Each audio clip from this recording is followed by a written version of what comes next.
แค่อยากให้เธอได้เข้าใจกับสิ่งที่ทำไปและฉันเองก็ไม่รู้ว่าฉันนั้นต้องทำเช่นไรก็ในเมื่อเธอเลือกเขาแล้วฉันก็คงต้องเศร้าใจ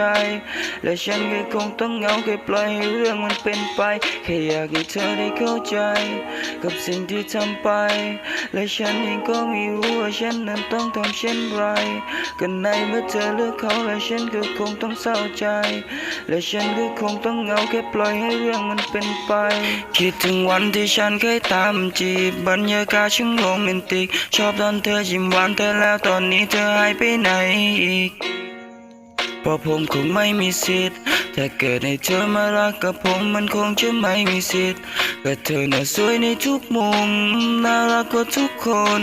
ส่วนผมหน้าตาไม่ดีมันหลุดออกมาจากซุ้มโจรก็เธอน่ารักกว่าทุกคนผมเลยต้องทุกข์ทน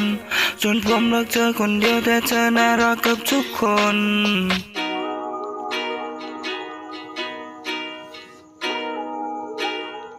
แต่เธอน่ารักกับทุกคน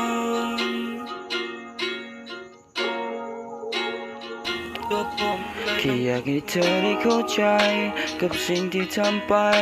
และฉันเองก็ไม่รู้ว่าฉันนั้นต้องทำเช่นไร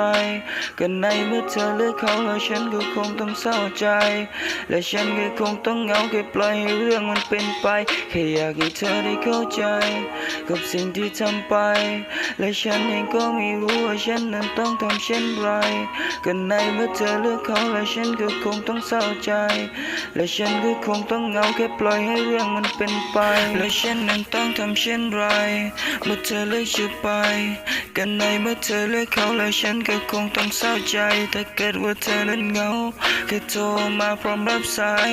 ถ้าเกิดว่าเขาไม่รักก็โทรมาและฉันจะรีบไป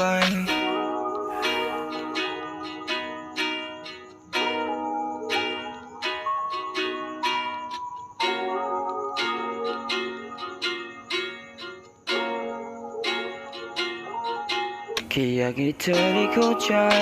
กับสิ่งที่ทำไปและฉันเองก็ไม่รู้ว่าฉันนั้นต้องทำเช่นไรก็ในเมื่อเธอเลือกเขาแล้วฉันก็คงต้องเศร้าใจและฉันก็คงต้องเหงาแค่ปล่อยให้เรื่องมันเป็นไปแค่อยากให้เธอได้เข้าใจกับสิ่งที่ทำไปและฉันเองก็ไม่รู้ว่าฉันนั้นต้องทำเช่นไรก็ในเมื่อเธอเลือกเขาแล้วฉันก็คงต้องเศร้าใจและฉันก็คงต้องเหงาแค่ปล่อยให้เรื่องมันเป็นไป